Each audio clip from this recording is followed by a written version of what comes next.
tardes a todos y a todas. Antes que nada, tengo que decir, cuando regreso al Candil, pues siempre tengo que reconocer que es bueno regresar a casa. Sobre todo regresar acá y estar aquí en un salón, en una tarima que lleva por nombre Rey Millán, así que cada vez que vengo acá,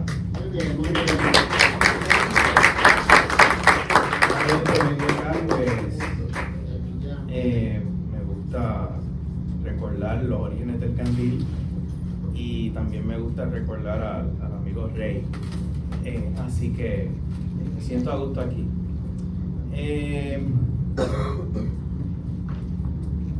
En cuanto al libro,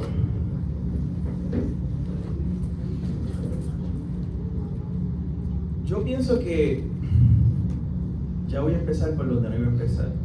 Yo siempre he explicado. Eso me pasa en mis clases también. Nunca sigo el boqueo que tengo. Pero un poco tomando algún pie forzado de Perla, de la introducción de Perla, es probable, y siendo el enfoque o uno de los enfoques del libro, la perspectiva que se pueda tener desde el Caribe sobre el conflicto entre Ucrania y Rusia, que para mí en términos personales no es necesariamente el conflicto entre Ucrania y Rusia, sino entre Rusia y Estados Unidos. Aunque eso puede ser controvertible, ¿no? Se pueda debatir. Pero al final de cuentas me parece que los dos actores principales de momento son Estados Unidos y Rusia, y lo menciono porque es posible, y siendo la perspectiva desde el Caribe, que en nuestro caso en Puerto Rico, más allá de lo que nos pueda afectar los posibles efectos de la inflación, costos de energía, del petróleo y demás, que en efecto estamos todos sujetos a eso. Siendo Estados Unidos uno de los actores principales en este conflicto, un conflicto que está inscrito en un contexto mucho más global que regional, nos compete mucho más que eso, nos compete mucho más que la mera inflación, costos energéticos y demás, ¿verdad? Y yo creo que hoy día, y sobre todo este país atravesando por una especie de transición también, por una especie de crisis estructural del régimen colonial, del modelo de dependencia colonial, que está completamente inscrito en las lógicas estadounidenses, y siendo Estados Unidos un actor principal en este conflicto tiene repercusiones importantes para nosotros en este momento histórico que nos ha tocado vivir. Así que supongo que estoy comenzando por el final, pero me parece un punto importante, porque estamos aquí, porque el libro es importante, porque la aportación de los compañeros es importante, y porque es importante verla desde Puerto Rico y el resto del Caribe. Así que eso para comenzar por el final. Ese comentario lo tenía más para el final. ¿Qué uno puede decir de un conflicto? Todo un libro, yo creo que es lo primero que hay que aclarar. Esto es un libro que trata de un conflicto que no ha terminado. Y creo que Perla lo ilustró muy bien. No ha terminado. Que sigue desarrollándose. Y que se sigue desarrollando incluso con mucha más intensidad a partir de las elecciones de noviembre del año pasado y de la llegada del segundo gobierno de Donald Trump en Estados Unidos. Aquí todas y todos sabemos que Donald Trump llegó bajo la premisa o bajo la promesa a su electorado y al resto del mundo de que iba a acabar la guerra en ¿cuántos días era? 24 horas. No, 24 horas, en horas. En un día, del primer día. Y el tiro le ha salido por la culata. Pero desde entonces, semanalmente, el conflicto, el estado en que se encuentra el conflicto, se ha ido desarrollando. Así que este libro, primero y antes que nada, es una especie de fotografía. Y esa fotografía está enmarcada entre el 2023 y 2024.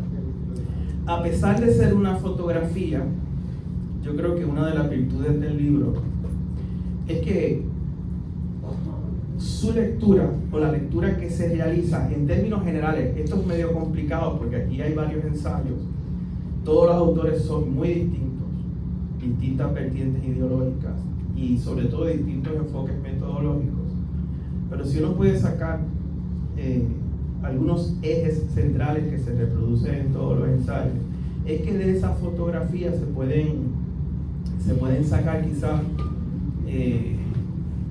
dos premisas que son pertinentes, que se mantienen y que no van a variar. La primera es que el libro está, y los análisis sobre el conflicto están enmarcados en lo que uno de los ensayos, particularmente el de Carlos Rivera Lugo, llama una transición geopolítica y geoestratégica que se lleva a cabo a escala planetaria. Estamos ante una reconfiguración de las relaciones geopolíticas a escala global. Ese es el contexto de este conflicto. Esto no es un conflicto regional cualquiera. Este conflicto es un síntoma de un contexto mayor, sistémico, estructural. Y claro, ese síntoma opa, ese síntoma que es Ucrania, y no solamente Ucrania, el libro también menciona a Gaza, al menos dentro de las gestiones diplomáticas desde el Caribe, y de fondo no tenemos un elefante blanco, tenemos un dragón rojo, que es China, ¿verdad? Que cambia todo el panorama. Bien. Así que, y eso es invariable, tan pertinente para el 2023 como para el 2025 y para el año que viene también, ¿no? Entonces ya hay unas tendencias que los autores son capaces de identificar en el 2023 y 2024 que se mantienen hasta el día de hoy y que van a ser determinantes en la resolución de este conflicto particularmente, ¿no? La otra dimensión en que se desarrolla este conflicto y que cruza transversalmente todos los ensayos es que esa transición geopolítica, geoestratégica, esa reconfiguración de las relaciones geopolíticas en el mundo también se da en un contexto de guerra híbrida. La guerra híbrida como otro síntoma, ¿no? O más que un síntoma, como estrategia, como el marco, instrumento en que se libran las luchas de poder a escala mundial. ¿Okay? Y eso atraviesa todos los ensayos. Lo híbrido tiene que ver mucho con lo que decía Perla al principio, con esa característica o cualidad, elemento que tiene este conflicto de ser transversal, de ser múltiple. Lo híbrido es múltiple. Entonces esta guerra se está librando no solamente en el frente de batalla, que evidentísimamente se está librando en el frente de batalla, sino también que se va librando desde el aspecto psicológico, desde el aspecto simbólico, desde el aspecto discursivo, desde el aspecto mediático y el aspecto dialéctico. Me salió marxista aquí, Luis. Y del aspecto dialéctico. Desde la complejidad y desde el materialismo dialéctico, claro que sí.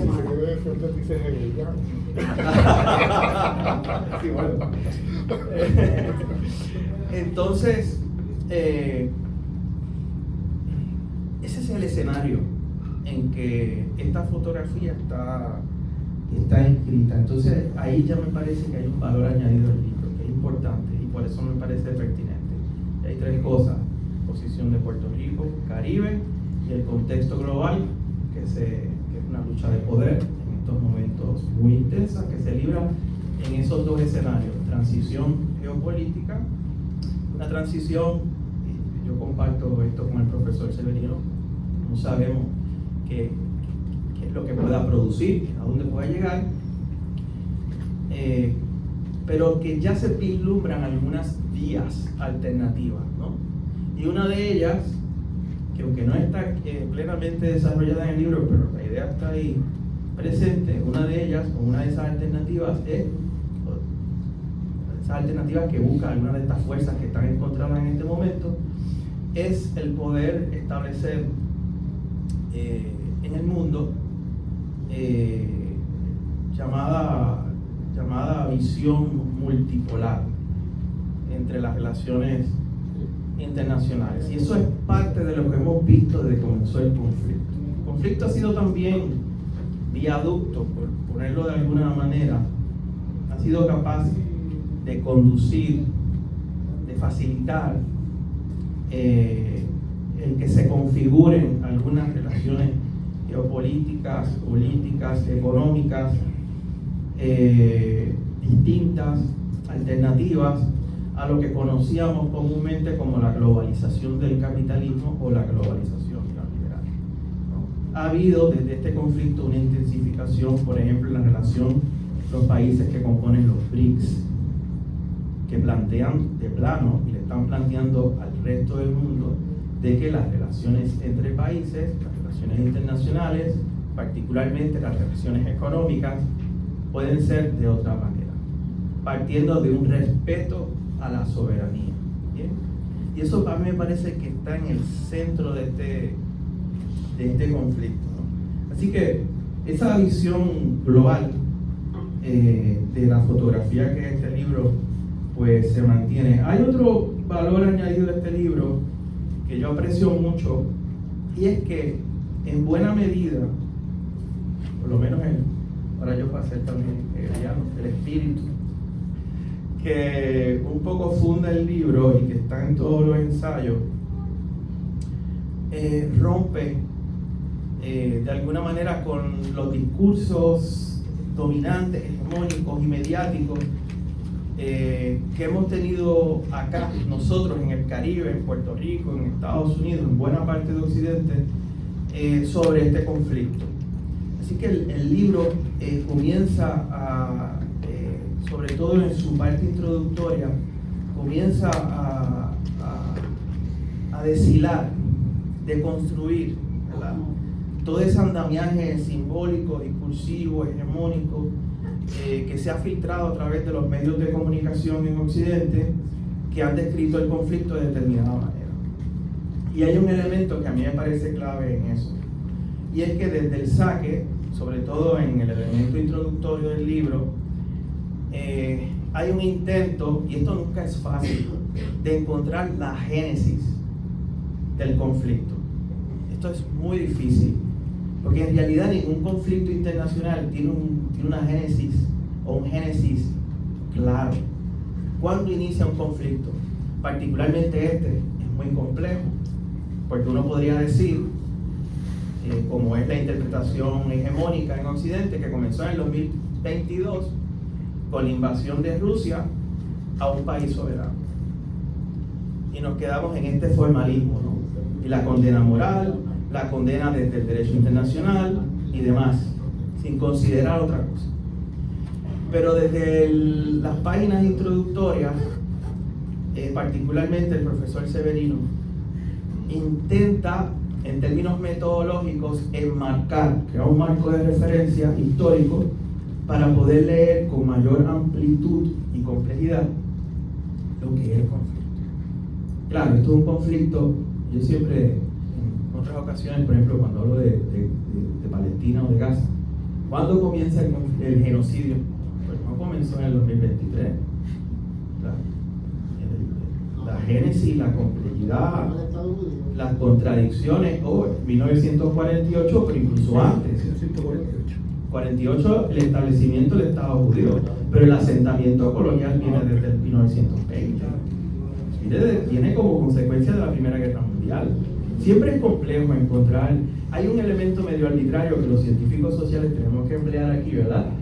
Pero para en términos metodológicos, pues encontrar la génesis. En el caso de Ucrania, imagínense ustedes que hasta Putin, cuando comenzó este conflicto, cuando comenzó la operación especial rusa en Ucrania, incluso Vladimir Putin es una referencia histórica para encontrar las causas del conflicto en 1920, en 1921, y le echó todos los 20 a Lenin, Vladimir Lenin.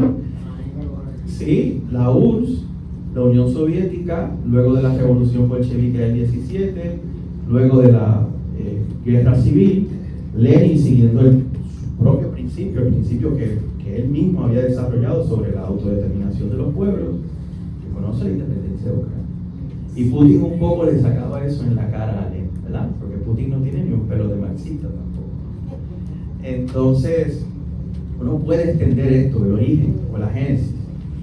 Pero yo aprecio del libro que en términos metodológicos enmarque el conflicto en el 2014 y no en el 2022. En el 2014 hubo un golpe de Estado en Ucrania, el Euromaidán. Un golpe de Estado a un gobierno formalmente constituido, un gobierno democráticamente electo, que se debatía entre serle o deberle mayor fidelidad a Rusia o al resto de Occidente. Por Occidente que se entienda a Estados Unidos y Europa, pero especialmente Estados Unidos, porque Europa en estos momentos está reducido a ser una mera colonia de Estados Unidos. Y yo aprecio eso porque ese es no el inicio, pero ese golpe de Estado en el 2014 abrió una nueva secuencia histórica del conflicto. Y no es lo mismo decir que el conflicto comenzó en el 2014, el conflicto es mucho más viejo. Pero hay una nueva secuencia histórica que comienza en el 2014 y que desemboca en la operación especial o la invasión, eso yo lo dejo a ustedes escojan. La invasión o la operación especial de Rusia en Ucrania. Solo para vincular nuevamente a Puerto Rico, para que lo tengan en contexto. En el 2014, luego del golpe de Estado, un golpe de Estado que sabemos, conocemos, primero porque está documentado, segundo porque hubo una filtración de una conversación telefónica de Victoria Nuland, que era una funcionaria de la inteligencia estadounidense y el Departamento de Estado, una ave de la piña, donde quiera que va, deja muerte esa señora.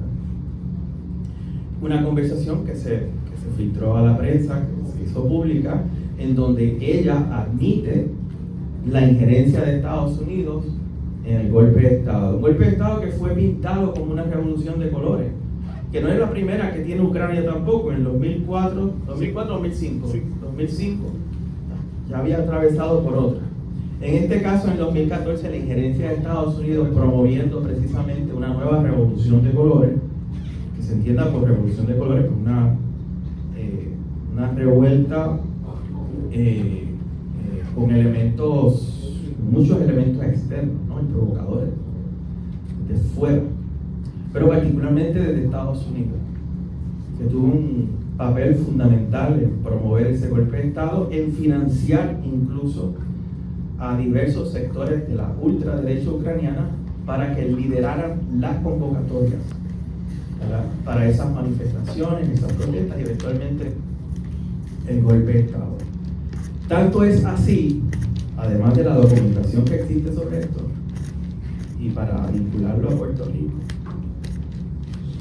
que el nuevo gobierno que asume el liderato o las estructuras gubernamentales ucranianas en 2014 y 2015 incluyeron como ministra de Finanzas y Economía a Natalie Yaresco, funcionaria del Departamento de Estado, empresaria.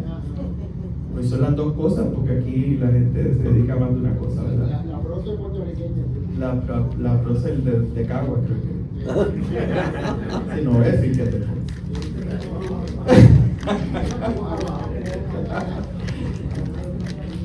Que se dedicó a hacer lo mismo que hizo aquí, a defalcar los recursos, el fisco y a la clase trabajadora ucraniana. Hizo exactamente lo mismo. Y la injerencia del gobierno estadounidense, de hecho, Natalie Yaresco, que se tiene que hacer ciudadana de Ucrania para asumir el cargo, porque es estadounidense, es americana. Sus papás eran ucranianos. Hizo exactamente lo que hizo aquí en Puerto Rico. a ese nivel, ¿no? Entonces, en 2014, Estados Unidos amplía su radio de influencia en la región, constituyéndose en una amenaza real a la seguridad e integridad territorial de Rusia. Eso sin mencionar que a partir de 2014 también se desarrolla un conflicto civil interno en Ucrania. En parte aquí se toca, ¿no? Y una persecución y represión por parte del Estado ucraniano hacia las poblaciones rusoparlantes. Esto está ahí, con muchas muertes, por cierto. Así que a mí esa introducción me parece importante porque ya de entrada, y en el libro está mucho más detallada, ya de entrada va rompiendo con algunas concepciones que heredamos por los discursos hegemónicos, mediáticos, por las noticias que leemos, los análisis que vemos cotidianamente en la prensa, ¿no? Así que eso me parece un valor añadido del libro. No voy a olvidar, ¿verdad?, que durante este periodo 2015 en adelante en Ucrania, los Bidens también tuvieron mucho que ver en el destino de ese país. Esto no son teorías conspirativas, sino que también está completamente demostrado, ¿no? Particularmente a Hunter Biden, el hijo, uno de los hijos de Joe Biden.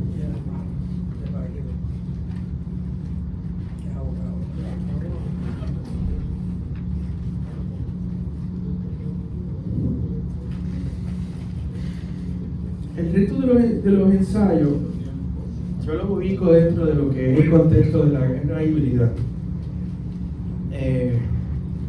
porque los ensayos, algunos de ellos van a ir destacando algunos de estos síntomas, contradicciones que van surgiendo dentro del contexto de la guerra híbrida y dentro de la transición geopolítica o reconfiguración geopolítica que se está viviendo en estos momentos, que supera por mucho lo que pasa estrictamente en territorio ucraniano.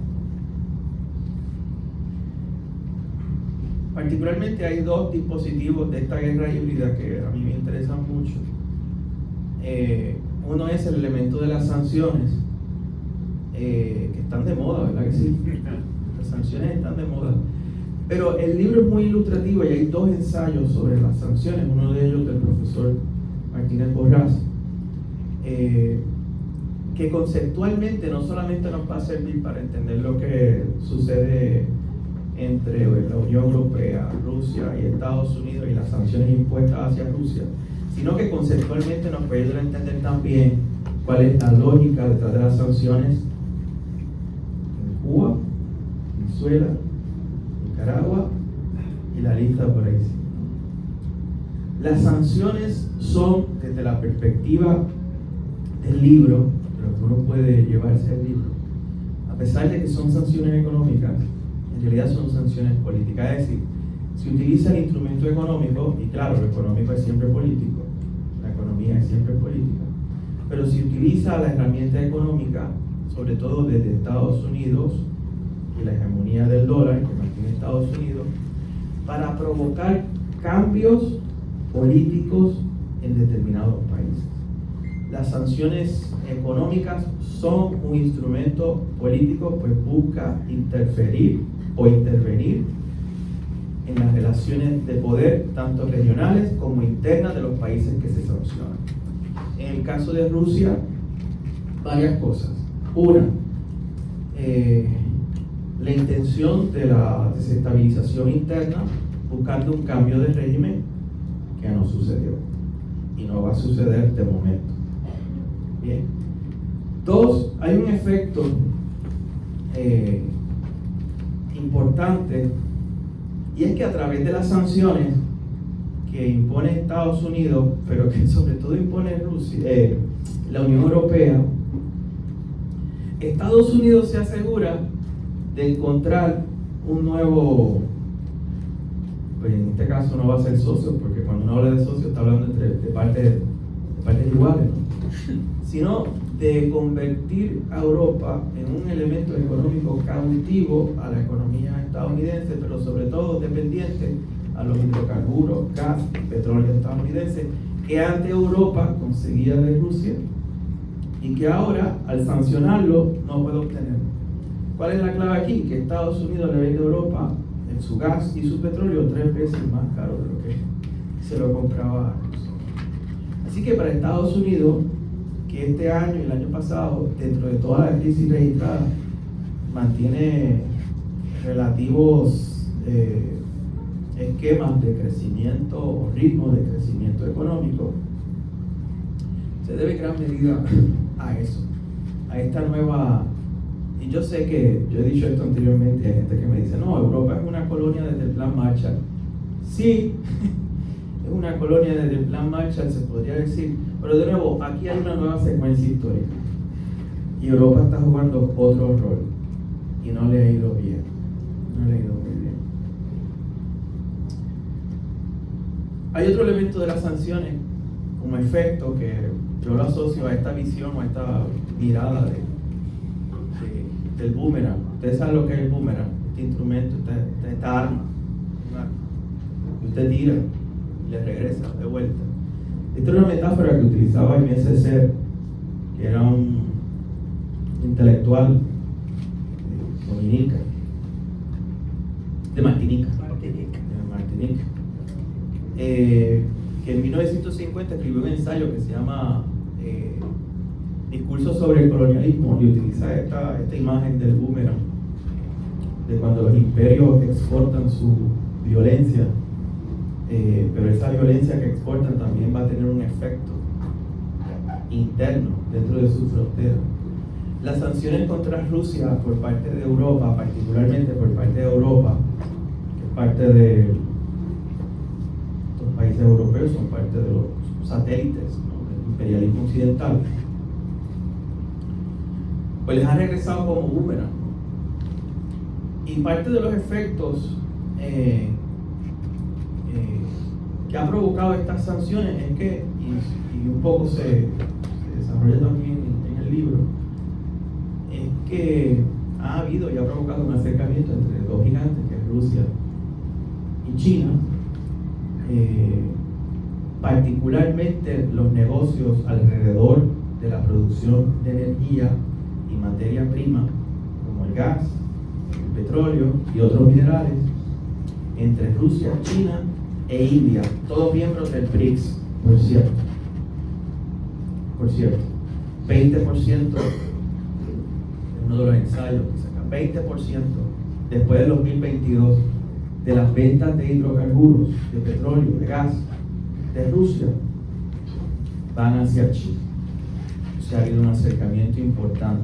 Y eso incide directamente en la relación de fuerzas dentro de lo que es esa transición geopolítica o reconfiguración geopolítica a nivel mundial.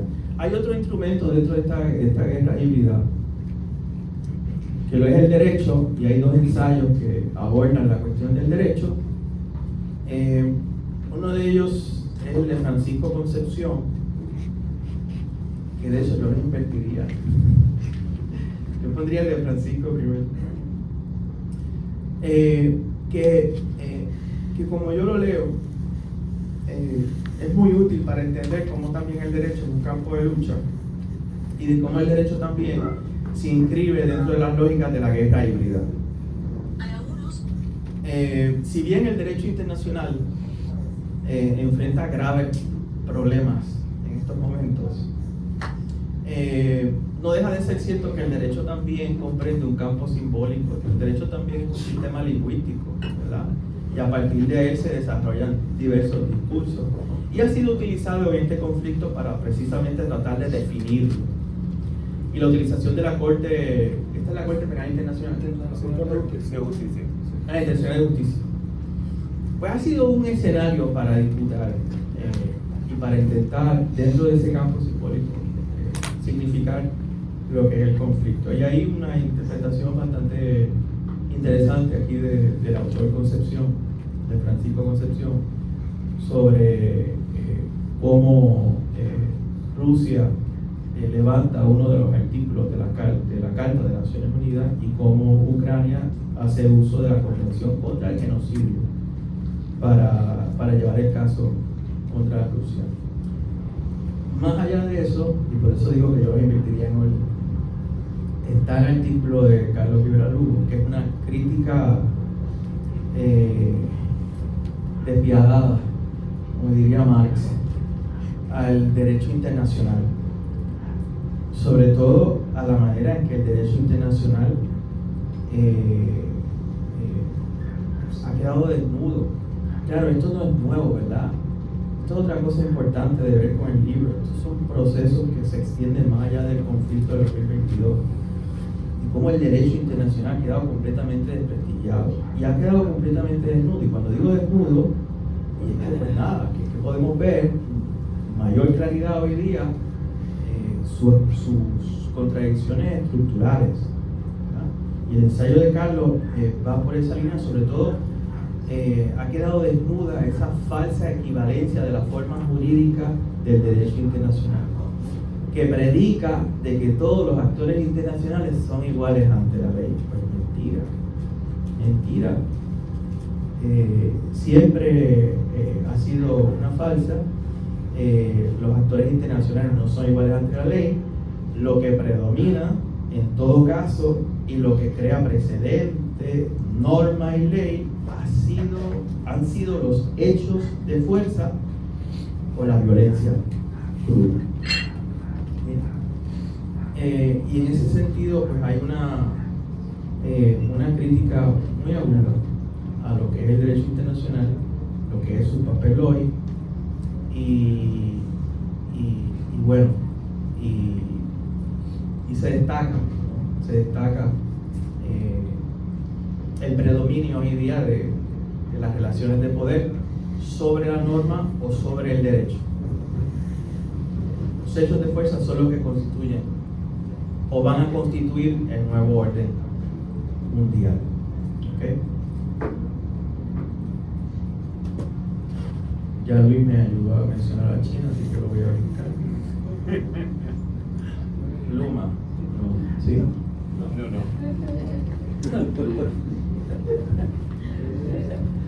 Deberíamos comprarle petróleo a Rusia, ¿verdad? Bueno. El Caribe.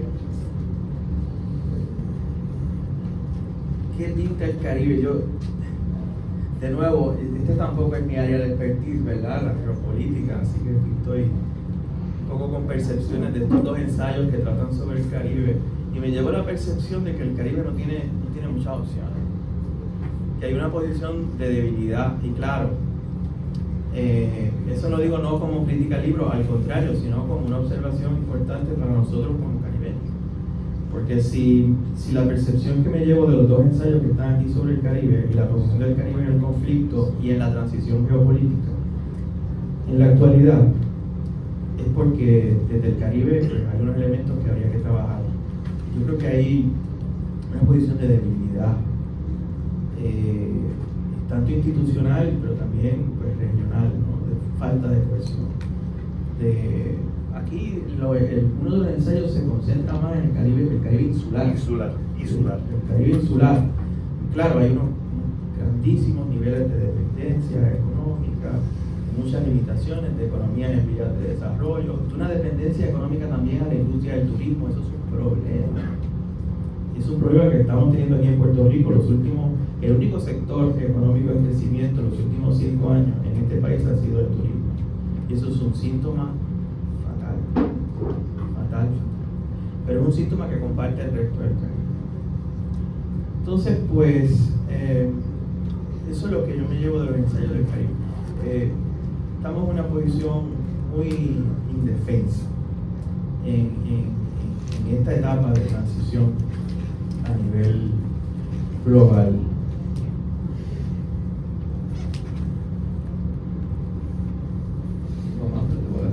Sí. Miren, nada, muchas gracias.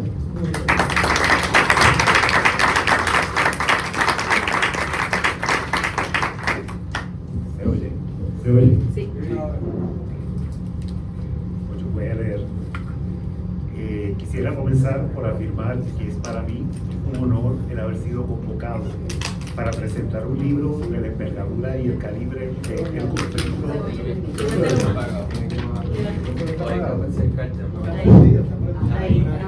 Hola, ahora. Con los micrófonos. Quisiera comenzar por afirmar que para mí un honor el haber sido convocado para presentar un libro de la envergadura y el calibre del conflicto ruso-ucraniano, perspectivas caribeñas sobre su impacto internacional. Es un honor y también un reto que agradezco, pues no tengo adiestramiento formal en ninguna de las disciplinas que convergen en el libro: geografía, en particular geopolítica, derecho internacional, historia, economía, entre otras. Al aceptar el reto, tomo prestadas y adapto algunas palabras del discurso de aceptación del Premio Nobel de Literatura en el año 1960, Saint John Peirce, seudónimo de Alexis Saint-Léger, un poeta francés nacido en la isla caribeña de Guadalupe. Cito de forma adaptada: la psicología no es invitada a esos foros con frecuencia. La escisión entre la psicología y otras ciencias sociales pareciera ir en aumento, y este distanciamiento es reconocido, pero no aceptado por algunos sectores de la psicología.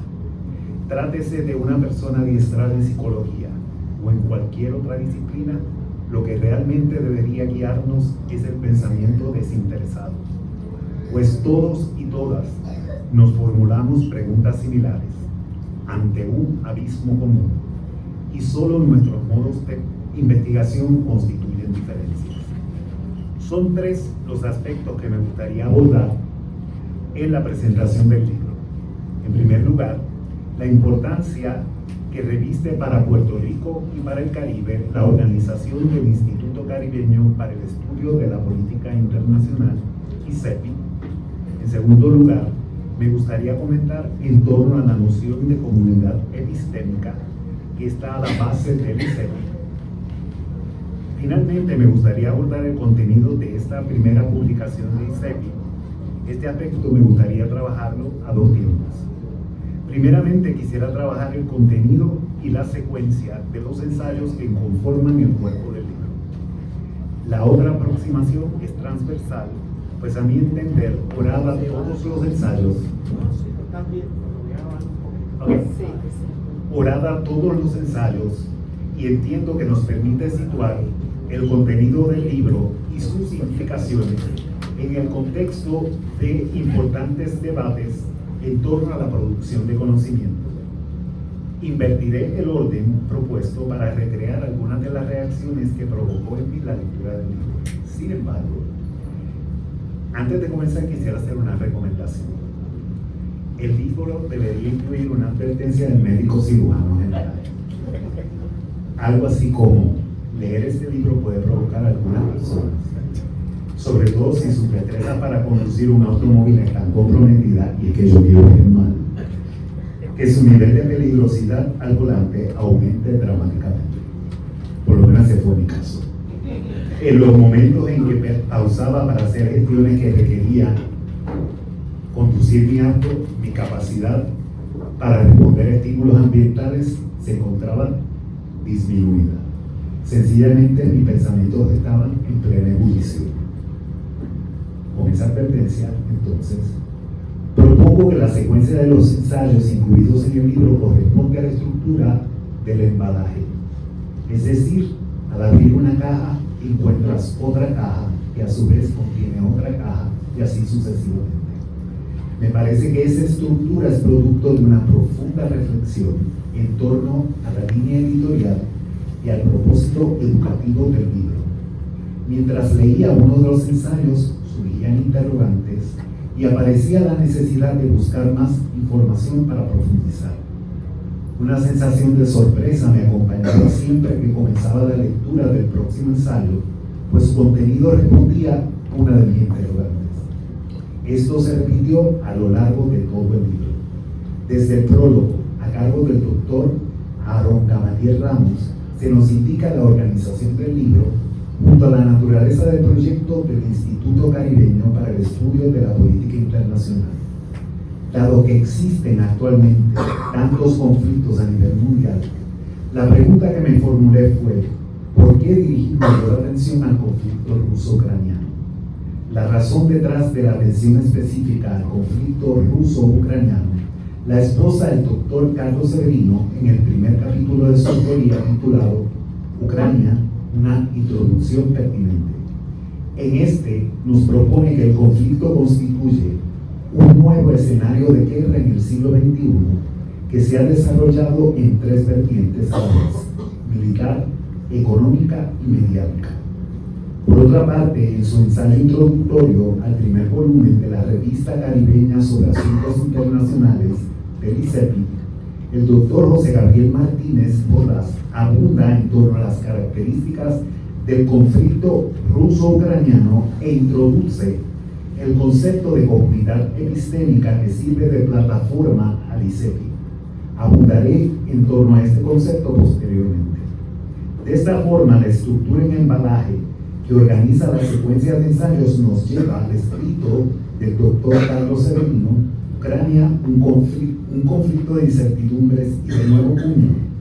En este ensayo, en alusión a la tipología de los conflictos, sugiere que se trata de un conflicto de sexta generación, pues presenta características de una guerra difusa. A su vez, utiliza la palabra hibridez, término utilizado por varios autores en el texto, para describir la combinación de renglones que, junto a la dimensión militar del conflicto, le otorgan unas características distintivas. En su ensayo, Pachucanis en Ucrania, el derecho internacional en un periodo de transición estratégica, el doctor Carlos Rivera Lugo nos sugiere que el derecho internacional constituye tanto una forma de dominación como un campo de lucha. Por una parte, rastrea los cambios ocurridos a lo largo de la historia en las concepciones del derecho y del derecho internacional. Por otra parte, destaca las aportaciones al debate que se desprenden de las formulaciones teóricas de Pachucanis desde una perspectiva marxista, por su pertinencia para nuestra comprensión de los argumentos en torno al derecho internacional que atraviesan al conflicto ruso-ucraniano.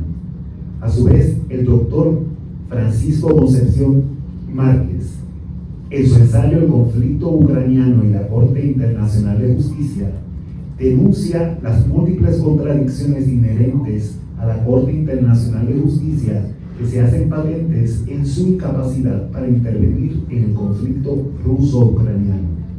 Más allá de tales contradicciones, y dado que esta no es únicamente una guerra militar, pues se conjugan en ella dimensiones económicas y mediáticas, el doctor José Gabriel Martínez Borrás, en su ensayo La guerra económica, el régimen de sanciones contra la Federación Rusa, señala que la noción de sanción se desprende de un modelo teórico poco estudiado, de poca profundidad y carente de fundamentos.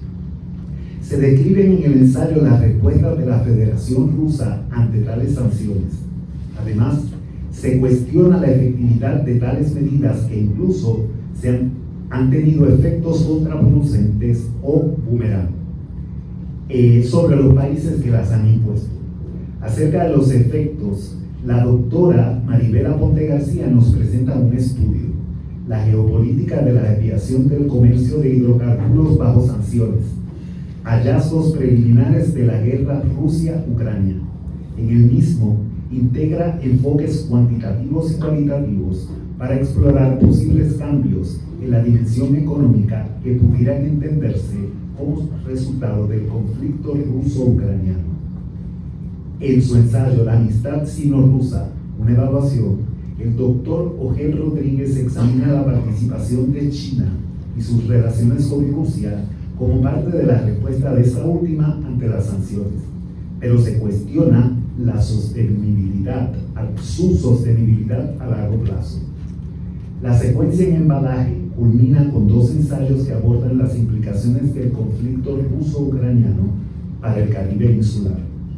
Ya en el Caribe, desde la Universidad de La Habana, el doctor Antonio Romero Gómez nos propone en su ensayo implicaciones económicas del conflicto entre Rusia y Ucrania para las naciones del Caribe insular, que al evaluar el impacto del conflicto en el Caribe debemos prestar atención a las vulnerabilidades, incluidas las repercusiones ecológicas, y a las oportunidades económicas de carácter desigual que el conflicto presenta para las naciones islas del Caribe.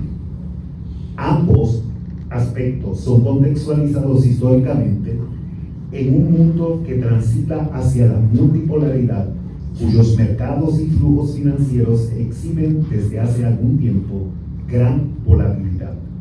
Finalmente, desde University of West Indies, en Trinidad y Tobago, el doctor Nan Bartui nos advierte en su ensayo La diplomacia baluarte de la comunidad del Caribe, un análisis en el contexto de las guerras de Gaza y Ucrania, de los peligros que enfrentan las naciones del Caribe frente a los excesos de poder ilustrados tanto en el conflicto ruso-ucraniano como en el conflicto entre Israel y Palestina que se despliega en Gaza. Propone como estrategia que tales naciones deben involucrarse en una diplomacia que esté al servicio de garantizar su seguridad, lo que denomina diplomacia baluarte. Antes de presentar mi segunda lectura del libro, quisiera compartir la sensación de belleza que evocó en mí su lectura. Solamente recuerdo haber experimentado una sensación similar ante el embalaje que caracteriza la narrativa de la novela El obsceno pájaro de la noche del chileno José Donoso. Sin embargo, a diferencia de la sensación alucinante que provocó en mí la lectura de la novela, el conflicto ruso-ucraniano provocó en mí una ebullición del pensamiento. De más está decir que pudiera leer el libro nuevamente para recrear esa sensación. Como indiqué anteriormente, mi segunda lectura atraviesa todos los ensayos. Por sus implicaciones, intentaré situar el contenido del libro en el contexto de las discusiones recientes acerca de los paradigmas de la complejidad. En la literatura académica se sugiere frecuentemente que existe un conjunto de discusiones agrupadas bajo este término. En primer lugar, se propone la consideración del carácter catastrófico que exhiben los eventos en la naturaleza. No resulta difícil establecer la pertinencia de esta aproximación al intentar entender eventos como la guerra. Sin embargo, este paradigma sugiere que lo catastrófico se caracteriza por la discontinuidad, la volatilidad y la intervención constante de factores externos. Así descritos, tales rasgos no se limitan a la comprensión de la guerra, pues también describen, en buena medida, nuestra vida cotidiana. Por discontinuidad se entiende que lo que incluimos en nuestra descripción de un segmento, sea temporal o sea espacial A, no guarda ninguna relación con la presentación, con la que intentamos entender en el segmento temporal o espacial B. Es decir, lo que hice hace unos minutos no guarda relación con la presentación de un libro en la que me encuentro involucrado en este momento. Fueron múltiples las ilustraciones de esta característica de lo complejo que pude identificar a lo largo de los ensayos. Se destaca entre ellas la afirmación del doctor Ogel Rodríguez en torno a la insostenibilidad a largo plazo del vínculo actual entre Rusia y China, pero aparece en muchos de los ensayos. Por otra parte, la volatilidad se refiere a cambios rápidos en el escenario de lo que intentamos describir. La advertencia del doctor Antonio Romero Gómez en torno a la vulnerabilidad que enfrenta el Caribe insular ante la volatilidad del mercado y los flujos financieros hace patente claramente este rasgo de lo complejo. El tercer rasgo de lo catastrófico alude a la intervención constante de factores externos. Por ejemplo, al final de uno de sus ensayos, el doctor Carlos Severino nos anticipa el impacto que pudiese ejercer en el arreglo de fuerzas geoestratégicas tanto el conflicto congelado de Transnistria como la ruptura de la neutralidad de Suecia y Finlandia. Otros ejemplos pueden ser rastreados a lo largo de todo el libro. En segundo lugar, entre los paradigmas de la complejidad se sugiere la presencia de categorías difusas al describir los fenómenos de la naturaleza. Este paradigma, a mi entender, puede ser abordado de dos formas distintas, pero no incompatibles.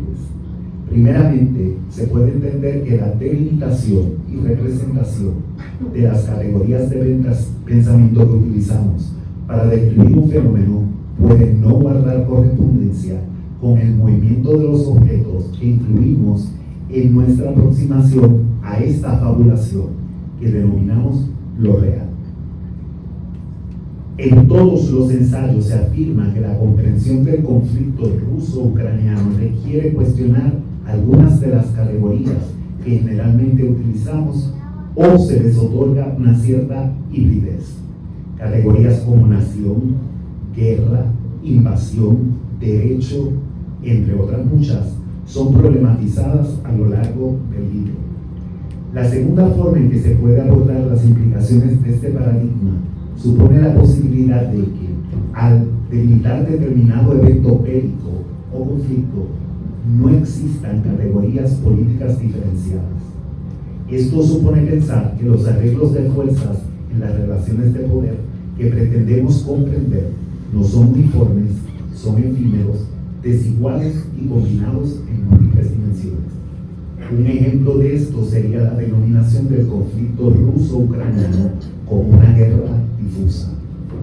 El tercer paradigma de la complejidad que merece ser examinado a partir del contenido del libro se refiere a la presencia de configuraciones caóticas. La pertinencia de esta aproximación estriba en la presencia de eventos en la naturaleza que escapan a la posibilidad de explicaciones causales y lineales.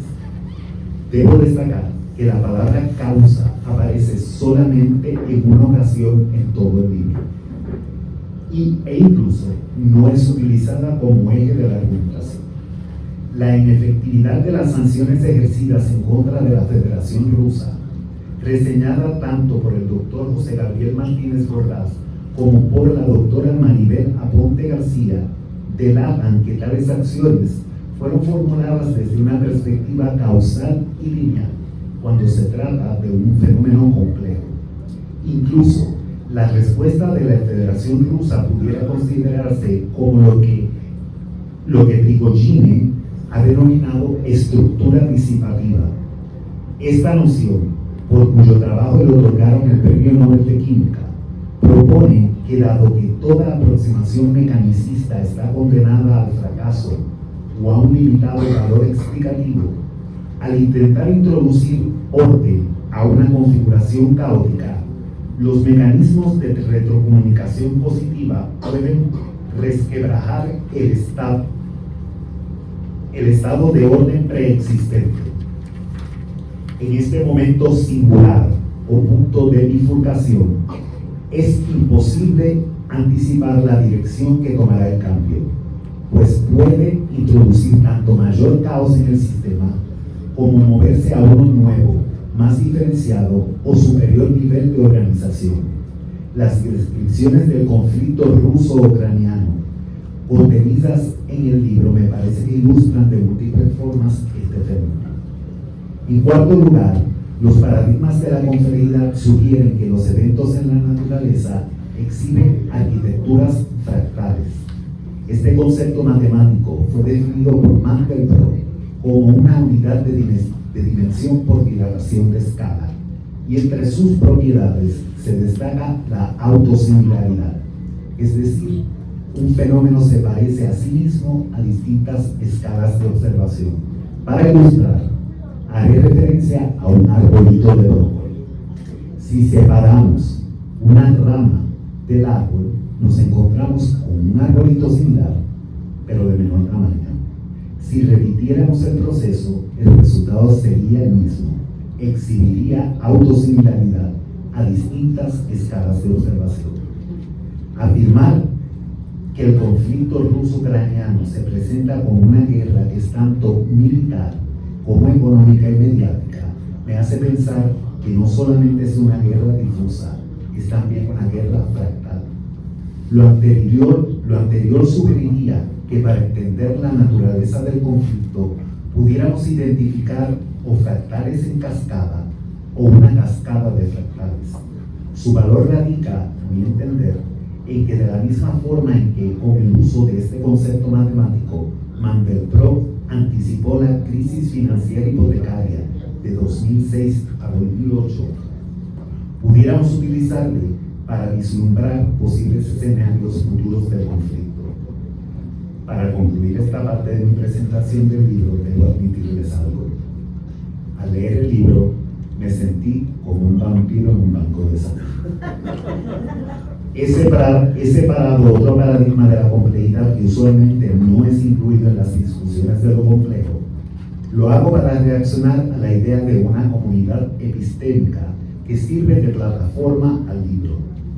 El doctor José Gabriel Martínez Porras indica que el grupo de investigadores conforman una red de profesionales con experiencia de estudios relevantes sobre políticas en un área determinada, en este caso internacionales. Añade que como estudiosos e investigadores en sus áreas de pericia, cada miembro trae diferentes antecedentes, es de origen y ubicación diversa, pero comparten un conjunto de normas que motivan su acción común, creencias sobre problemas en su área de especialización, criterios compartidos para evaluar el conocimiento y una empresa de objetivos políticos comunes. Así descrita, la comunidad epistémica corresponde a los rasgos de una organización heterárquica. Los rasgos de esta organización sugieren que todos los eventos o elementos presentan igual importancia y que las múltiples relaciones que pueden ocurrir entre ellos son ambivalentes o pueden cambiar, según sea el fenómeno examinado o el arreglo de fuerzas que se pretende explorar. Creo que esa es una buena descripción de las colaboraciones que aparecen en el libro. No aparece ni protagonismo ni la necesidad de prevalecer por medio del ataque a la aportación de un otro.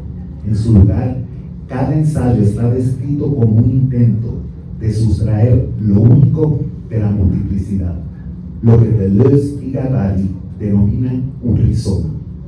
Me parece que esta plataforma representa una nueva intelectualidad que muestra respeto por la diferencia y tolerancia a la diversidad. Este tipo de diálogo entre intelectuales me entusiasma y me convoca. Cuenten con todo mi apoyo, compañeros y compañeras.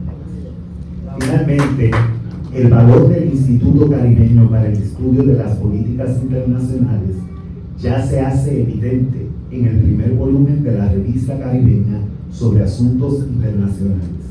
Son dos los objetivos principales de ICEPI: desarrollar y profesionalizar el análisis de la política internacional y educar al público hispanohablante en los asuntos globales. El alcance del ICEPI me parece novedoso, pues no solamente está dirigido a los foros académicos, también está dirigido a la comunidad general. Entiendo a su vez que constituye una iniciativa de punta de lanza para el futuro que no se limita ni a Puerto Rico ni al Caribe, pues debería emularse a nivel mundial. Entiendo que ambos objetivos se alcanzaron a través del libro de forma sobresaliente. Si este es el primer volumen, no puedo esperar a que aparezca el volumen 2 y otros. Les anticipo que ya he pensado en la forma de integrar el libro a mis cursos. Prometo, por otra parte, que cuando aparezca el próximo volumen, o alquilaré los servicios de un taxi, o exploraré alternativas de transportación para evitar accidentes.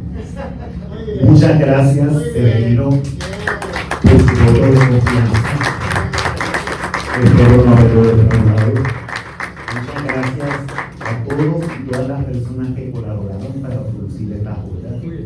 Muchas gracias a todos y a todos ustedes por haberme prestado atención.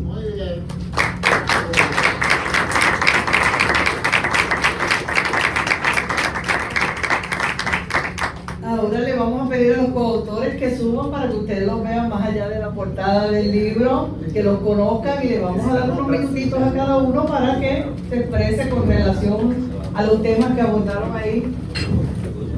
En esto hay que ser un poquito comedido, ¿verdad? Y le vamos a dar unos 3 minutitos a cada uno para que hagan alguna expresión. Si después alguien tiene alguna pregunta, yo me voy a estar moviendo por el salón para que ustedes puedan hacer las preguntas que a bien tengan. Así que,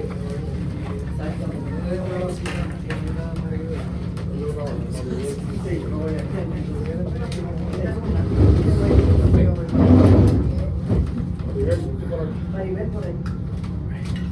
Pórtense bien.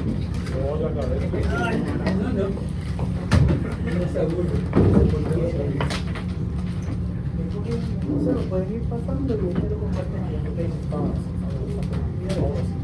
La clave del micrófono no moverlo mucho. Sí.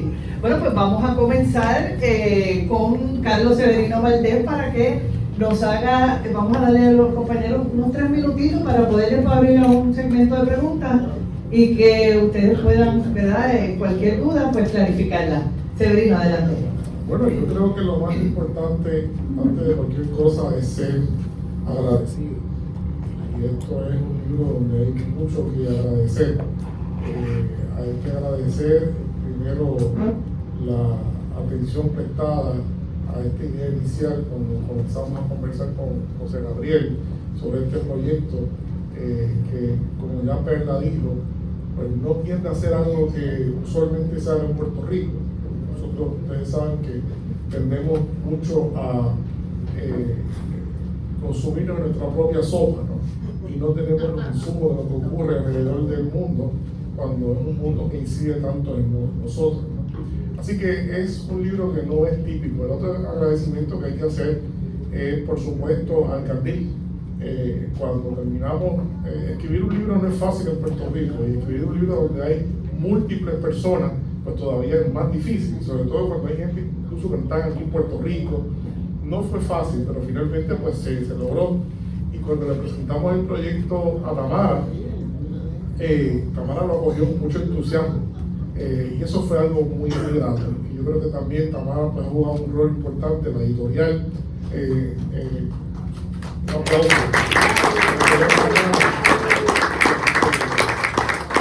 Poder un libro como este pues, fue algo bien grato. Y por supuesto a cada uno de las autores, las doctoras que están aquí, que se esmeraron. Y no me queda, no puedo dejar de mencionar esta excepcional presentación que acabamos de escuchar de ambos compañeros, que yo creo que ha estado, uno a veces como que escucha, este es el libro que escribimos, ¿no?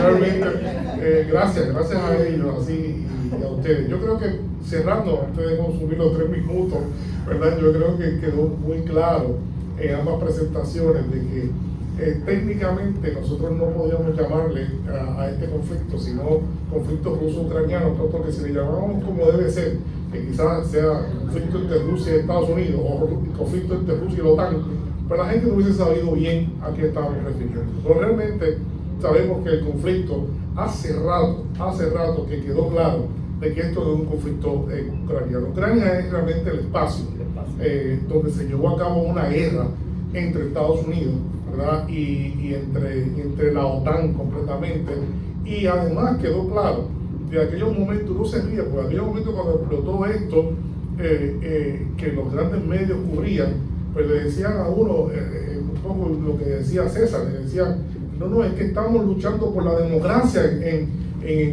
Ucrania. Entonces uno se queda como que, la democracia, ¿cuál democracia me está hablando en Ucrania? ¿Verdad?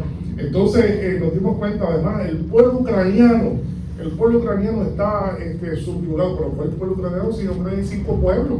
No hay uno solo. Aquí hay un problema de un Estado multinacional que se hizo mediáticamente un Estado unitario, y nos lo vendían como si fuera un Estado unitario cuando no era así. Ese es el primer paso. Y el otro paso también quedó muy claro en la presentación de ambos compañeros, que esto no comenzó el 22, en febrero del 2022.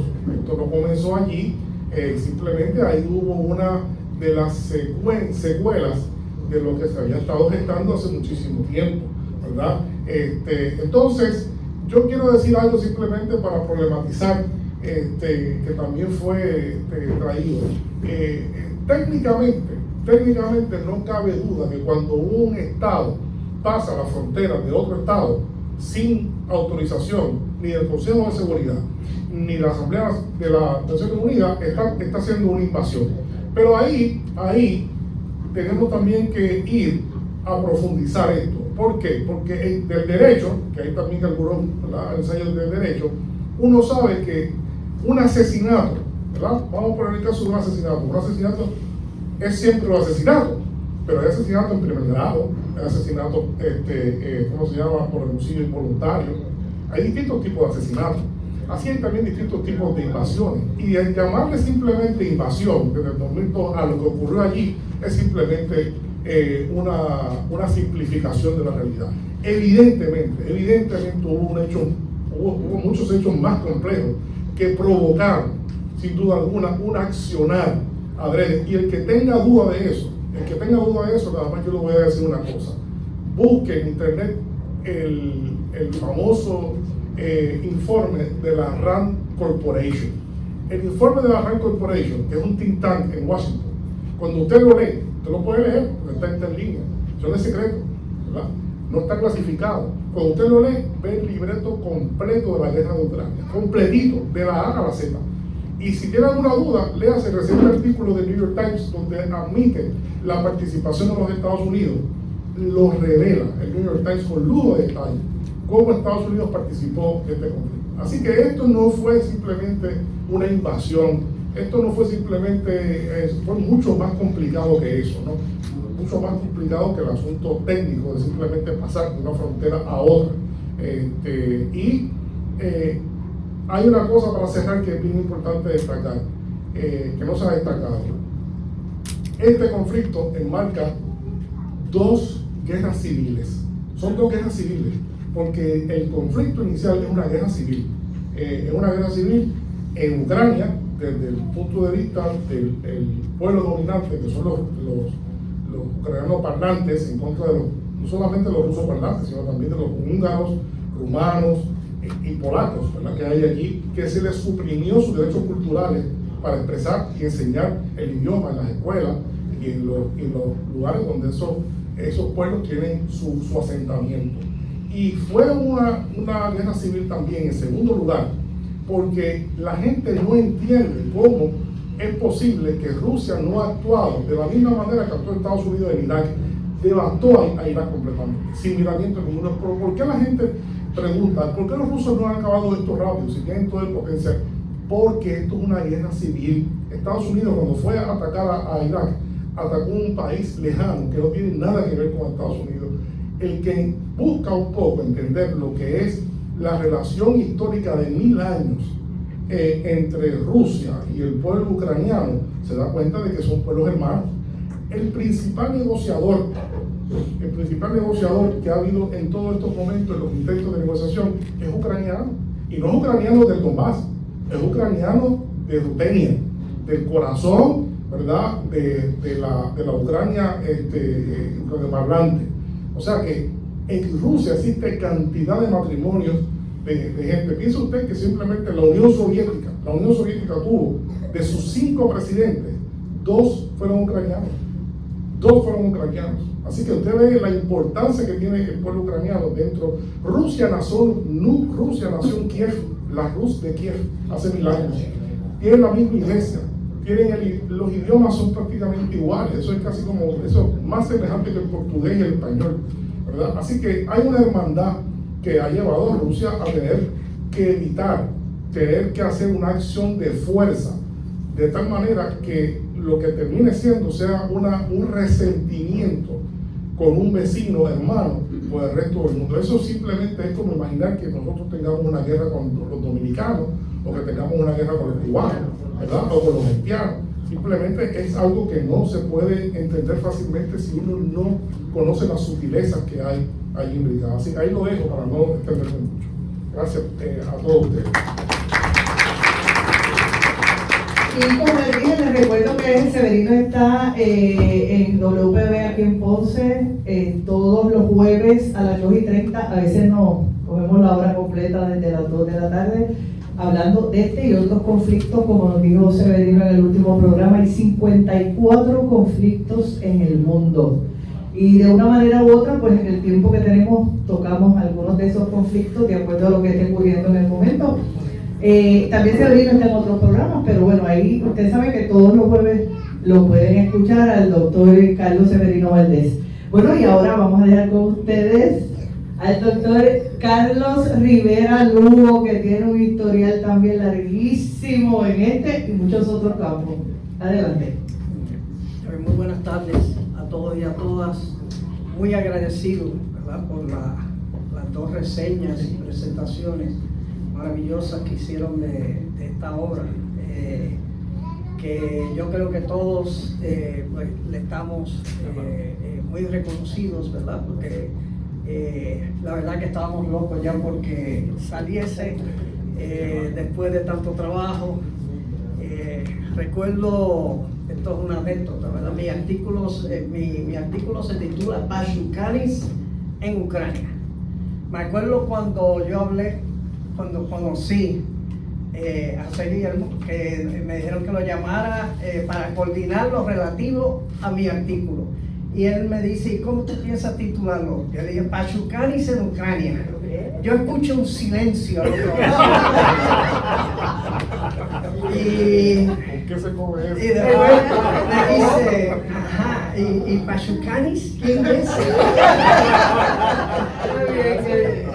Sí, y bueno, aparte de haber sido tal vez el más importante teórico del derecho en la revolución bolchevique, por lo menos en la década de los 20 hasta mediados de los 30, tan exitoso fue que luego fue detenido y ejecutado bajo el régimen stalinista, porque Pashukanis será recordado por ser continuador de la tesis de la crítica de Marx al derecho y de la extinción de lo que Marx hablaba, ¿verdad? La extinción tanto de la forma del Estado y la forma del derecho. Pero eso no viene al caso ahora. Bueno, ¿por qué el interés en Pashukanis, verdad?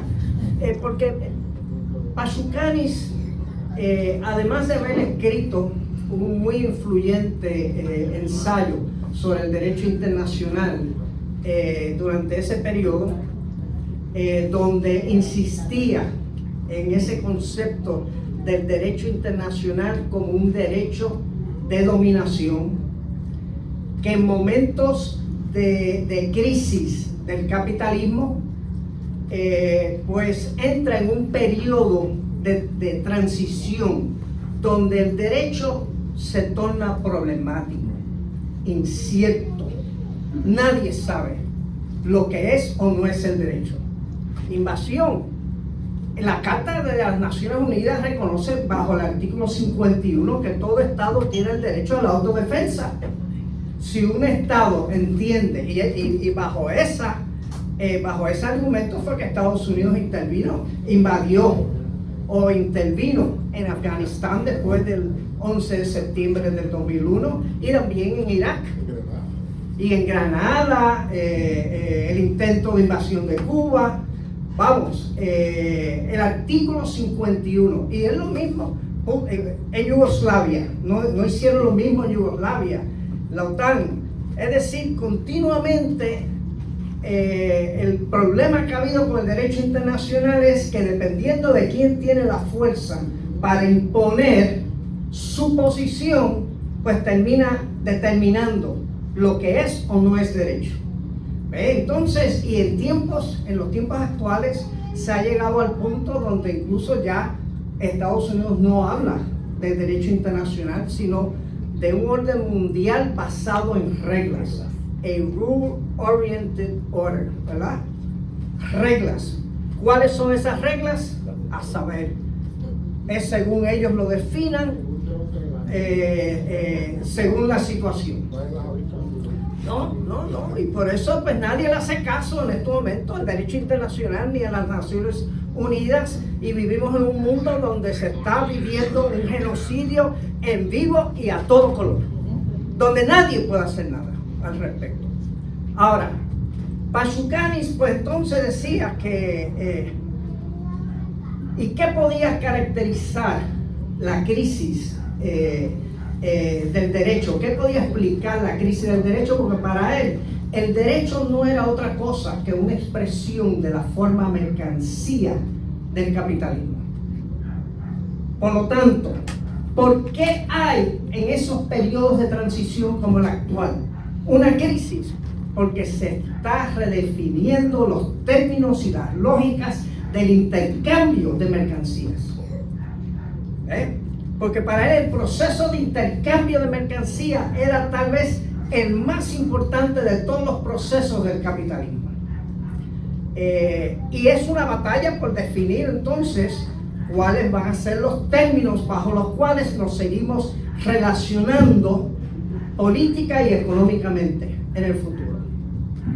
Y entonces pues ahí que el comentario con el que quiero terminar, que es el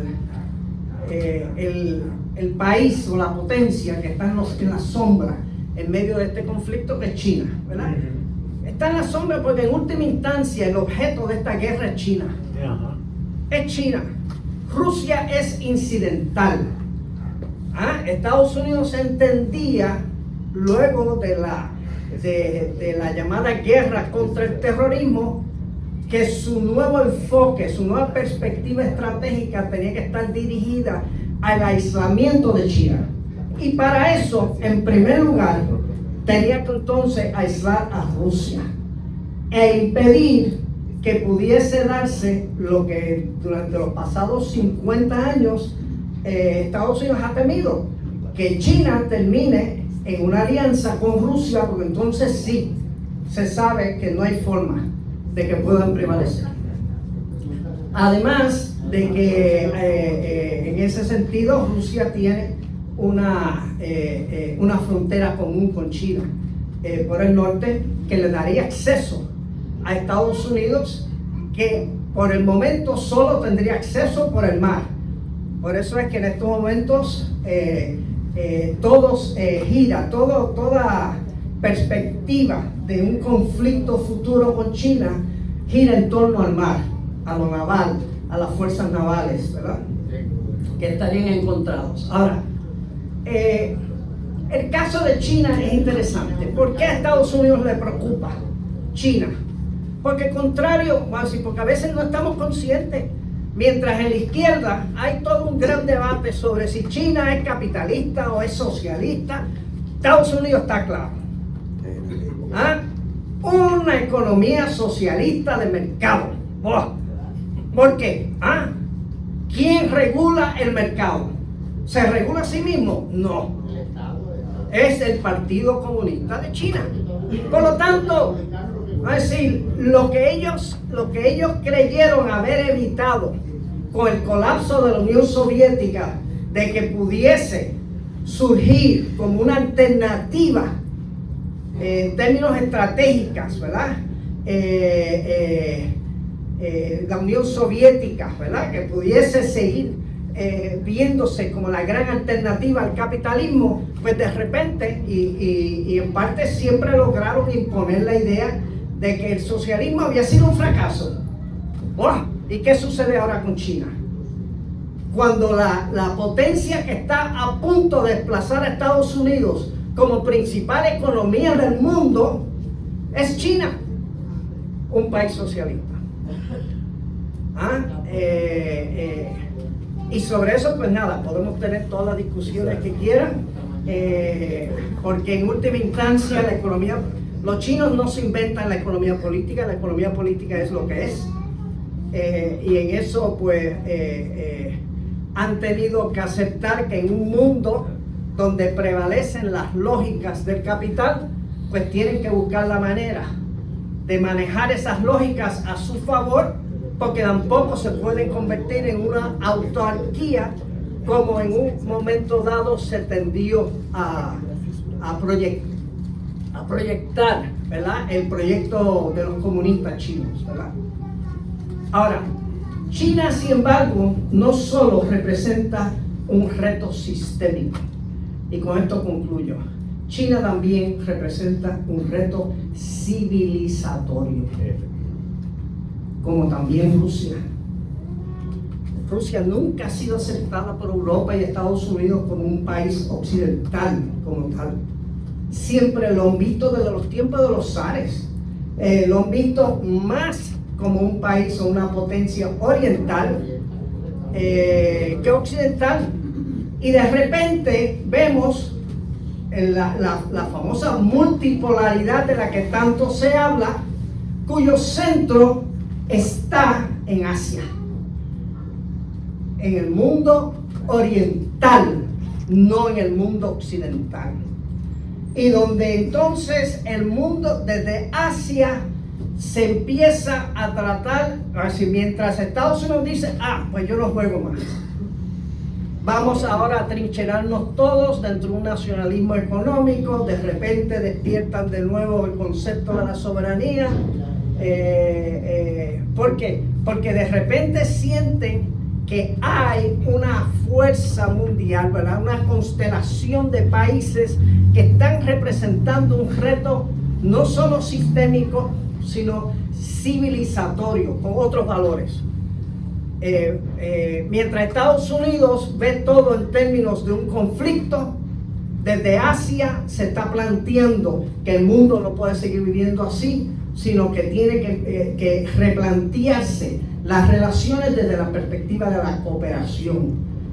Es el Zero Sum Solution, que llama la solución suma cero del capitalismo occidental, vis a vis lo que sería el win-win que están planteando, ¿verdad?, los chinos en estos momentos, con el propósito de tratar de salvar la globalización, que es interesante.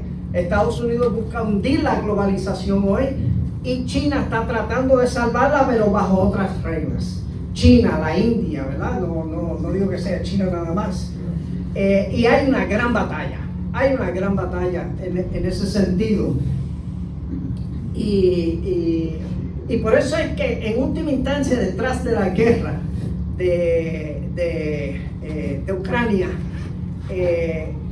y la posible derrota de Estados Unidos y de Europa en Ucrania, hay quienes hablan, y ya hay historiadores que empiezan a hablar de la derrota de Occidente, de que tal vez estamos empezando a ver el final de lo que fueran 5 siglos de un derecho internacional de dominación que estaba en manos de las potencias coloniales occidentales, y que ahora las excolonias, ¿verdad?, y que fueron víctimas de ese otro mundo, empiezan a redefinir, ¿verdad?, el mundo, a reestructurar ese mundo, pero ya desde otra perspectiva, de la perspectiva de los de abajo, con otros valores. Y incluso en el caso de China llega al punto de que ya un Xi Jinping no es uno que solamente lee a Marx, lee también a Confucio. Es decir, es capaz de reconocer el valor de la historia particular de China, ¿ve? Y la importancia de que se reconozca este elemento, ¿verdad?, de la particularidad que tiene que caracterizar cada proceso de cambio en el mundo hoy, que no puede seguirse pensando de que hay una sola visión universal como nos trataron de vender desde la colonización, desde 1492.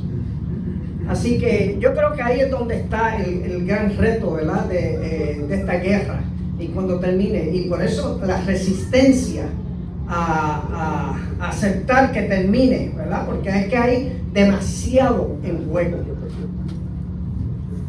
Gracias. Pues ahí ustedes van escuchando ya la pasión que tienen los coautores de este libro, y con esas pasiones tuvo que... Maribel. Sí, cómo no. ella muy bien agradecida, la doctora Maribel Aponte García, y qué bueno que estuvo en este grupo, una mujer representando, ¿verdad? Temas que pueden ser muy escabrosos, pero que a su vez usted tiene el conocimiento para hacer la aportación que hizo. Adelante. Claro, agradecida. También traté de reclutar a otras mujeres, pero estaban muy comprometidas con lo que se llaman los cuidados de los parientes, y no se les hizo posible participar. Yo agradezco la invitación, agradezco a Severino, a José Gabriel por la iniciativa, a ellos que compartieron sus reflexiones sobre el libro, a Tamara Yantín, a usted también. ¿Por qué yo estoy aquí en este grupo? Bueno, porque vengo estudiando la geopolítica de las sanciones o la geopolítica como imposición de sanciones. Voy a ser breve. Desde hace más de 10 años. En el caso particular de este conflicto, estamos, a mi entender, en una transición hegemónica, donde Estados Unidos prevalecía como hegemón y ya no, estamos en una transición hegemónica hacia lo que algunos autores llaman el G2 de Rusia y China, y otros autores llaman lo multipolar, ¿verdad? ¿Por qué me enfoco en los hidrocarburos, que son petróleo y gas? Porque, por un lado, el petróleo se está acabando, ¿verdad?, como recurso, pero surgen nuevos yacimientos, sobre todo en el área del Ártico, y esa es una de las razones por las cuales Estados Unidos, bueno, quiere Groenlandia, porque también tiene algo de otros recursos de tierras raras, y quieren el Ártico, porque allí hay petróleo. Acá se decía hace unos años que quedaba petróleo para 45 años, ¿verdad? Interesante que se está agotando por un lado, hay nuevos yacimientos, y entonces Trump hace recientemente ese viaje allá, porque el petróleo, que ha cambiado nuevamente el foco hacia el petróleo, es fundamental para lo que ellos quieren de la exploración del espacio con la inteligencia artificial. La inteligencia artificial, su crecimiento, requiere más energía y petróleo que lo que tienen ahora muchos países. Entonces el petróleo es fundamental. Fue fundamental en Irak, en Libia, y vengo estudiando todo eso, ¿verdad? Pero no lo quiero cansar. Yo lo que le digo es que esto que he estado estudiando sobre las sanciones es porque la imposición de sanciones acelera la transición. Y lo podemos ver claramente. Los europeos ya China dijo, nosotros vamos hasta el final con esto de las tarifas, porque las tarifas son de alguna manera un tipo de sanción comercial, ¿verdad? Y entonces nosotros vamos hasta el final, y para una cultura de 5.000 años, hasta el final, miren, eso es, vamos allá. En febrero, antes del comienzo de este conflicto en el 2022, China y Rusia firmaron una alianza estratégica que se llama Alianza Estratégica All Weather, o sea, bajo cualquier inclemencia sea de distinta naturaleza. Y lo vemos claramente en los BRICS. Para mí, ahí es que está el poder del siglo XXI. Este es uno de los grandes temas del siglo XXI. Son los BRICS: Brasil, Rusia, India, China y Sudáfrica. Miren la pachota que hizo Trump de Sudáfrica. Porque además de denunciar lo de Gaza, el genocidio de Gaza, pues hizo la pachota allí en la Casa Blanca. Pero estamos en una transición, y como yo le digo a mis estudiantes, el que esté a tiempo que aprenda chino. Porque eso no es fácil aprender chino, pero que al tiempo que aprenda chino. Porque allí es que está en Eurasia, como decía él, ahí es que está el polo de crecimiento. Y los quiero dejar con esta gran pregunta que también es mi motivación. Si estamos en la transición hegemónica de un imperio que va cayendo, ¿dónde queda la colonia de ese imperio? Hasta aquí. Tremenda pregunta. La verdad es que ahora le voy a pasar, él tuvo una tarea bien compleja, ser coordinador del libro, no debe haber sido fácil. Doctor José Gabriel Martínez Porras, adelante. Bien, nada, gracias a todos por estar aquí. Yo realmente también pues lo que quiero es ser breve, porque lo que realmente quiero es que Abraham si tiene preguntas, y yo creo que por ahí podemos como que profundizar más, ¿no? Yo simplemente lo que quiero decir es enfocarme un poquito más en lo que enfocaron algunos de los presentadores, que les quiero dar gracias, es la idea de tener esta discusión, ¿verdad? De tener la capacidad de que podamos hacer estas investigaciones, de que podamos realmente publicar nuestro trabajo y que alcance a la mayoría del público posible, ¿no? Entonces de ahí es que viene todo este concepto de comunidad epistemica, ¿no? Que evidentemente es un término bien académico para hablar realmente de organizaciones que se dedican a la investigación en este caso. No sé si ahorita alguien mencionó la del RAND, sí, se quería mencionar la de RAND Corporation, que es un ejemplo, ¿verdad?, de un think tank, que es como le llaman en inglés, ¿verdad?, en el cual evidentemente pues hay trata de influenciar en una visión. Y obviamente esto tiene pues, todo un trasfondo bien interesante, todos los debates que hay con relación a los think tanks y la ONG. Así es que pues, y yo no soy de teoría de conspiración, pero sí es importante mencionar lo siguiente: cuando hablan, por ejemplo, de este concepto de estado profundo, ¿verdad?, que se habla mucho, es que ya hay toda, ¿verdad?, una estructura que se ha ido organizando, por ejemplo, en este caso los Estados Unidos, estoy poniendo esos de ejemplo, con relación a cómo se hacen las investigaciones y obviamente cuáles son las narrativas que se presentan, etcétera, etcétera, ¿no? Se presenta en el informe que menciona Severino del RAND Corporation, donde evidentemente pues, se menciona paso por paso lo que podía llevar entonces a un conflicto, particularmente para rodear o contener a la Federación Rusa, no muy dissimilar, ¿verdad?, lo que pasó con la Unión Soviética, que fue una política de contención.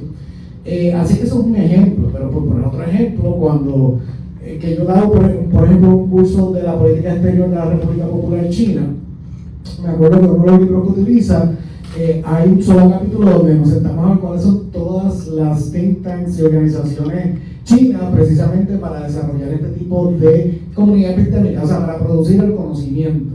Y evidentemente esto ha sido un proceso por el cual ha habido una profesionalización, pero a grandes rasgos, ¿verdad? A lo mejor algún día podemos hacer una presentación solo de ese capítulo, de cómo, por ejemplo, pues China pues tiene todas estas universidades, etcétera. Ya están viendo que si por un lado Estados Unidos está expulsando estudiantes excelentes, ¿verdad?, que pueden inclusive quedarse en los Estados Unidos y proveer tanto aporte, en China ahora les están abriendo las puertas, ¿no? Y eso es un signo clarísimo de los tiempos, ¿entiendes?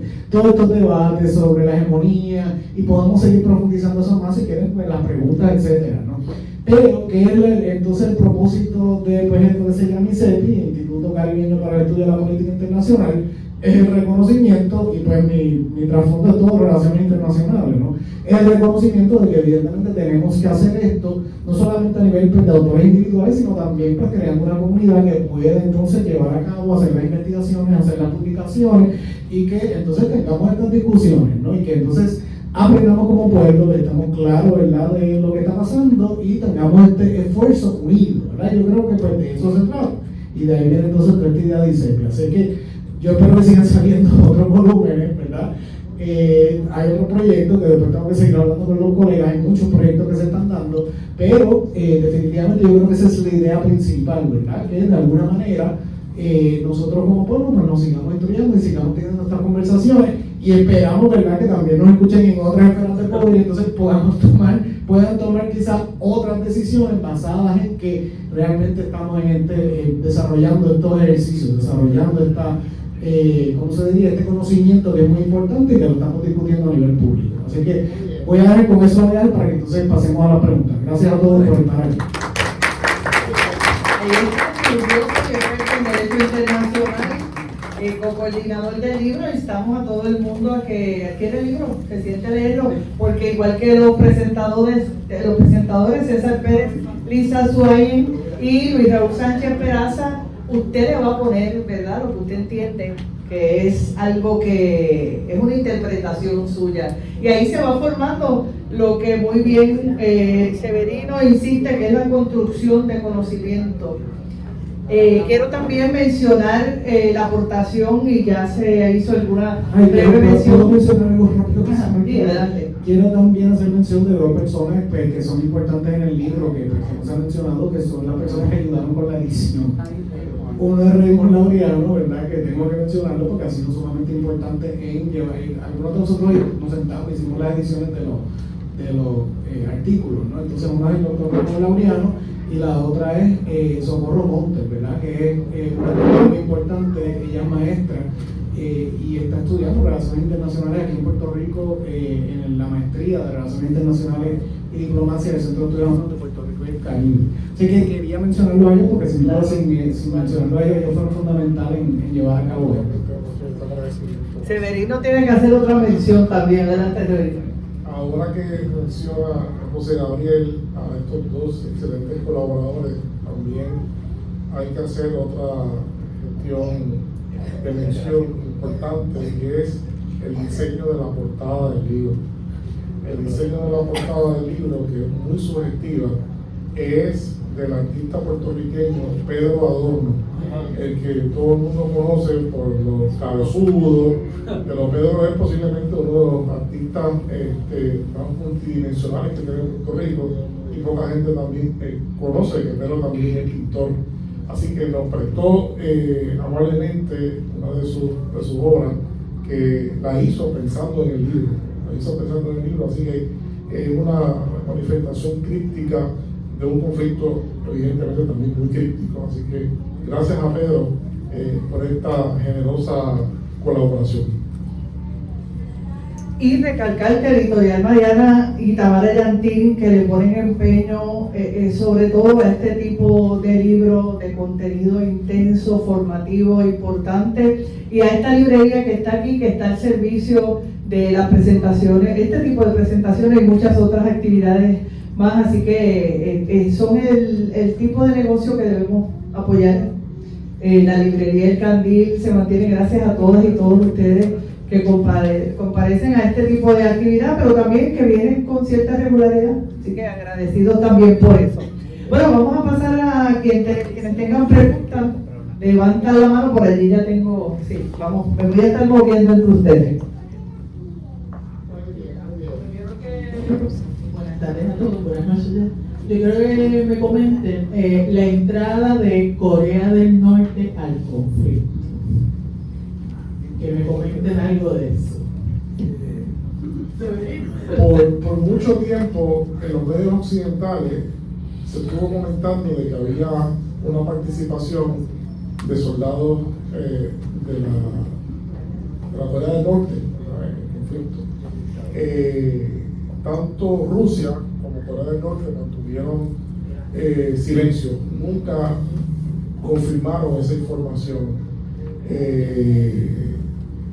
Y era difícil establecerlo, sencillamente pues porque como Rusia es un país tan vasto y tiene pueblos que son muy físicamente por rasgos fenotípicos a los coreanos del norte, ¿no? Que son exactamente, prácticamente iguales. No se escucha. ¿Se escucha mejor ahora? Sí, es que se está botando la batería. Era muy difícil, ¿verdad?, no asegurar que eso estaba ocurriendo. Porque a todas luces había la posibilidad de que eran pueblos rusos también. Se sabe, de hecho, que una participación bastante importante de los nuevos reclutas dentro de la Federación Rusa pertenecen al Oriente Ruso. Tampoco es un secreto que esa parte es una parte económicamente más rezagada que la parte europeizada. Entonces ha habido una gran acción de reclutamiento porque se están ofreciendo cantidades importantes de dinero, ¿verdad?, que son atractivas en el caso de Rusia. Rusia no ha tenido problemas con eso. También sabemos, como segundo dato, de que en el transcurso de este proceso, no solo Rusia ha establecido una gran alianza estratégica con China, sino también que esa alianza que ha hecho con China también ha sido muy parecida a una alianza estratégica con Corea del Norte. A Rusia, obviamente, Occidente ha tratado de aislarla. Entonces Rusia ha buscado todos los medios para romper ese aislamiento y cualquier espacio para eso es bueno, ¿no? Yo puedo entender eso claramente. No es hasta recientemente, yo creo que hace un mes y medio, que finalmente Rusia admitió que sí, que había en el frente soldados norcoreanos. Hago el trasfondo, ¿verdad? Y le contesto finalmente que sí, que en efecto se confirmó que es así.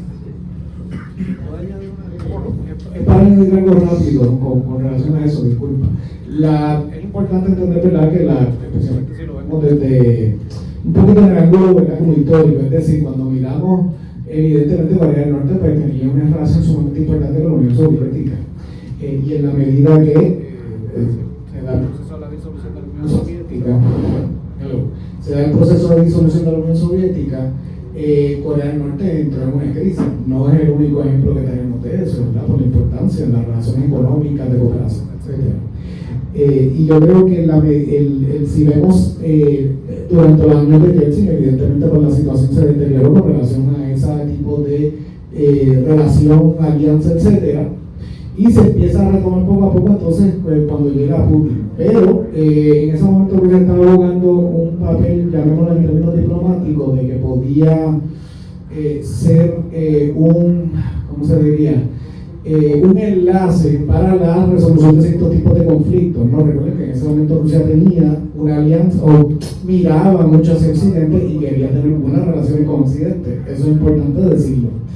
Y por ende, la situación con Corea del Norte se dio en ese momento, por lo que por lo menos en la narrativa occidental se veía como país aislado y todo eso. Y evidentemente, entonces, una vez se da la invasión de Irak, se menciona la posibilidad de una invasión de Corea del Norte también.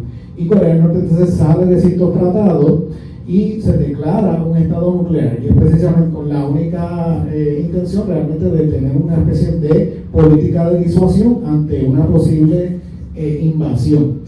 Y evidentemente, brincando aquí, ¿verdad?, todo el proceso por el cual también se le imponen sanciones a Corea del Norte en aquel momento, que fue con el apoyo tanto de China y de Rusia, para que vean cómo cambian los tiempos. En los 2000, Rusia estaba mucho más escéptica de llevar a cabo esos procesos, pero en ese momento podíamos ver entonces que hasta cierto punto la política de estos países pues, podía, llamémoslo así, coincidir, o por lo menos tratar de plantear un elemento común a través de las Naciones Unidas y el Consejo de Seguridad. Pero eso evidentemente ha cambiado a través del tiempo, y evidentemente ahora pues con lo que mencionó Severino, ahora con el conflicto ruso-ucraniano, pues evidentemente se ha fortalecido entonces la relación Rusia-Corea del Norte. Y no nos vayamos muy lejos. Si ustedes piensan que no sé hace cuánto fue que se dio prácticamente un intento de golpe de Estado del mismo presidente de Corea del Sur, se presume que se quería crear un frente particular para poner presión a Corea del Norte a raíz de esto. No hay ningún secreto entonces en ese sentido que por lo menos en Rusia hay entrenamiento de fuerzas de Corea del Norte y de otros países aliados, como en el caso de Laos. Lo que pasa es que la gente nunca ha hablado de Laos, pero por ejemplo hay tropas en la Federación Rusa que se entrenan allí, y eso es parte de estos procesos de alianza y de cooperación que se están dando, y obviamente ahora con más intensidad y obviamente pues mucho más a nivel público. Cuando pasó se mencionó lo de los soldados coreanos, pues había mucho escepticismo, precisamente porque, como mencionó Severino, hay una gran cantidad de personas en la Federación Rusa, es un país gigantesco, y evidentemente pues hay toda una serie es multiétnico, de gran envergadura, y hay mucha gente del área siberiana, etcétera, que pues pueden parecer, ¿verdad?, lo que nosotros decimos, pues parece oriental, que es una palabra que no es necesariamente la más políticamente correcta, pero bueno, y entonces había mucho escepticismo, pero sí, sin duda había una importante cooperación entre ambos países, y se está dando entonces a nivel militar también. Próximo, sí. Sí, brevemente, en 1986, noviembre de 1986, yo fui a Ucrania. Y estuve casi buena parte de ese de noviembre en Ucrania. En esos momentos, Ucrania era parte de la Unión Soviética. Entre 1919 y 1991, Ucrania era parte de la Unión Soviética. Y cuando estuve por todo Kiev, caminé por todo Kiev, noté que algunos decían, qué bueno que somos parte de la Unión Soviética, pero otros también querían ya no ser parte de la Unión Soviética. Y de ahí fui a Chernóbil. Yo no sé si ustedes se acuerdan del lío de Chernóbil. Y cuando fui a Chernóbil, un ruso me llevó a una casa de un nuevo Chernóbil y me explicaba allí de que ellos habían Y cuando yo veo en la casa que hay una imagen de Dios y una imagen de la Virgen María, le pregunto a esos ucranianos cómo fue que ellos se salvaron. Y para eso que los ucranianos se salvaron gracias por la Virgen María y por Dios, y no por los rusos.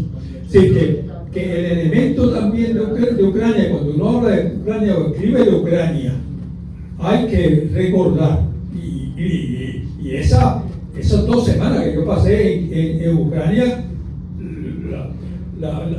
se quedó en mi corazón, de que si Ucrania iba a seguir teniendo la relación subordinada de Rusia o no. Eso es muy interesante, Luis. De hecho, yo quisiera reconocer que quien les acaba de hablar es el doctor Luis Rivera Pagán, profesor emérito y distinguido de la Universidad de Princeton, para el orgullo puertorriqueño. Así que, Luis, gracias por estar aquí además. Lo que dice Luis es totalmente correcto. Ucrania, como hemos establecido en el libro, es un estado totalmente multiétnico y totalmente de multiplicidades históricas, de multiplicidades profundas. Recordemos que esa división ucraniana no solamente estaba subyacente en ese momento. La crisis ucraniana comenzó a aflorar en la Segunda Guerra Mundial, cuando una parte de los ucranianos veían en las tropas nazis una oportunidad de romper, ¿verdad? Sobre todo hay 2 sectores étnicos, que es los rutenos, ¿verdad? Y Galicia, no Galicia de España, Galicia con Z, que son 2 de los pueblos que agrupan gran parte de ese conglomerado ucraniano, que por su propia naturaleza, y no puedo extenderme mucho porque es algo bastante extenso, realmente son gente que han visto su relación más con Europa que con Rusia, que como ya estableció Carlos, ¿verdad? y José Gabriel y también Maribel, esa tensión hacia ver mal a Rusia como un país más bien oriental que un país occidental está allí. Y esa tensión es la que realmente patrocina todos los problemas que han comenzado a materializarse en Ucrania a partir de 2014, y particularmente en la toma del poder en el 2019 de Volodymyr Zelensky, que llega al poder prometiendo que va a establecer una pacificación con Rusia, pero que rápidamente hizo todo lo contrario. Hizo todo lo contrario porque ciertamente había unos grupos de poder que todavía existen allí. Aquí la gente se reía porque no entendían eso al principio, en el 2022, cuando explotó eso, cuando hablaban, la gente decía, pero ¿qué me está hablando a mí de nazis? Son nazis. Nazis terminaron en la Segunda Guerra Mundial, ya no hay nazis en el mundo, ¿no? Pero sí, hay nazis en toda Europa, y sobre todo hay esos grupos que participaron en contra de la Unión Soviética en Ucrania, a favor de los alemanes nazis, todavía son los que constituyen hoy día el cordón de mayor apoyo, el apoyo más decidido que tiene Volodymyr Zelensky en Ucrania, en ese sector, ¿verdad? Así que Ucrania ciertamente es un mosaico complejo. Como dice Luis, hay esos, los metenos y los delicios pues son totalmente distintos en ese sentido, a pesar de, como dije, que ha habido la importancia de Ucrania. Es que, fíjese, los rusos tuvieron una diferencia siempre histórica con Ucrania tan grande, buscando de cómo neutralizar esa situación y cómo agradar a ese sector disidente dentro de Ucrania. Yo creo que ninguna otra, en la Unión Soviética en su historia de 70 años hubo 5 presidentes, 2 de ellos fueron ucranianos, uno fue georgiano, que fue Stalin, y solamente 2 fueron rusos. Así que la mayoría de los presidentes de la Unión Soviética no fueron rusos, fueron de otras repúblicas, y yo creo que eso se hizo también buscando la forma de cómo equilibrar esa fórmula, ¿verdad? Que se hizo. Es algo bastante complicado, pero es totalmente correcto. Gracias, Luis.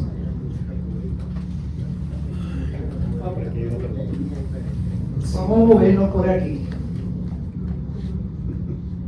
Saludos. ¿Existirá la posibilidad de que el Banco Mundial Asiático pueda derrocar al Fondo Monetario Internacional, refiriéndome al euro y al dólar estadounidense, conforme al desarrollo que se está dando en Sudamérica, con Brasil, Chile y otros países de Sudamérica? Está hablando del nuevo Banco de Desarrollo de los BRICS. Bueno, pues ahora yo estoy preparando una ponencia que incluye parte de eso, ¿verdad?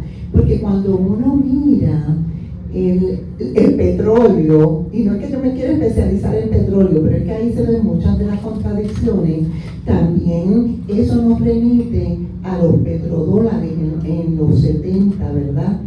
Y ese acuerdo con Arabia Saudita que acaba de visitar Trump.